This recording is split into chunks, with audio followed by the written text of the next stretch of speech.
25 octobre 1854. Une vallée poussiéreuse, entourée de collines escarpées, résonne du tonnerre des canons. En Crimée, les forces britanniques et russes s'affrontent dans une bataille qui entrera dans l'histoire. Un ordre mal compris, une charge insensée, un massacre annoncé.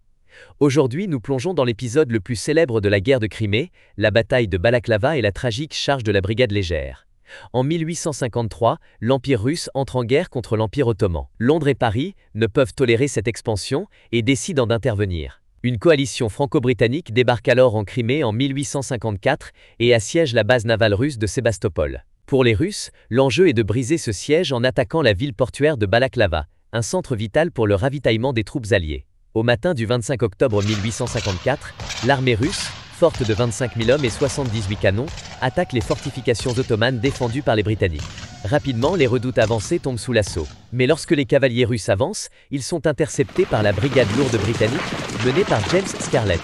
En infériorité numérique, ces 900 cavaliers britanniques chargent avec une discipline implacable et mettent en déroute les 3000 cavaliers russes. Une victoire éclatante qui aurait pu suffire. Mais un malentendu tragique va tout changer. Observant les Russes tenter d'évacuer des canons, Lord Raglan, commandant en chef des forces britanniques, donne un ordre ambigu, capturer les pièces d'artillerie ennemies. Mais sur le terrain, Lord Lucan, recevant cet ordre, comprend qu'il doit attaquer une batterie de canons située au fond de la vallée, une zone lourdement défendue par l'artillerie russe. Il transmet alors l'ordre à Lord Cardigan, commandant de la brigade légère. Ce dernier, sans hésiter, prépare ses hommes. La cavalerie s'apprête à entrer dans l'histoire. 600 cavaliers britanniques s'élancent dans la vallée. À droite, à gauche, en face d'eux, des centaines de canons russes pointent leur gueule de feu. Un mur de plomb s'abat sur eux. Les premiers rangs tombent, fauchés par les boulets et la mitraille. Mais ils continuent d'avancer. Le bruit des sabots résonne dans la vallée. Les officiers hurlent des ordres. Les épées brillent sous le soleil. Ils atteignent enfin les positions russes, sabrant les artilleurs et semant la panique dans les rangs ennemis. Mais leur nombre est trop réduit. Et sans renfort, ils doivent faire demi-tour, sous un feu encore plus meurtrier. Seuls 195 cavaliers reviennent de cet enfer. À Balaklava, la bataille se termine sans victoire décisive. Mais la charge de la brigade légère entre dans la légende.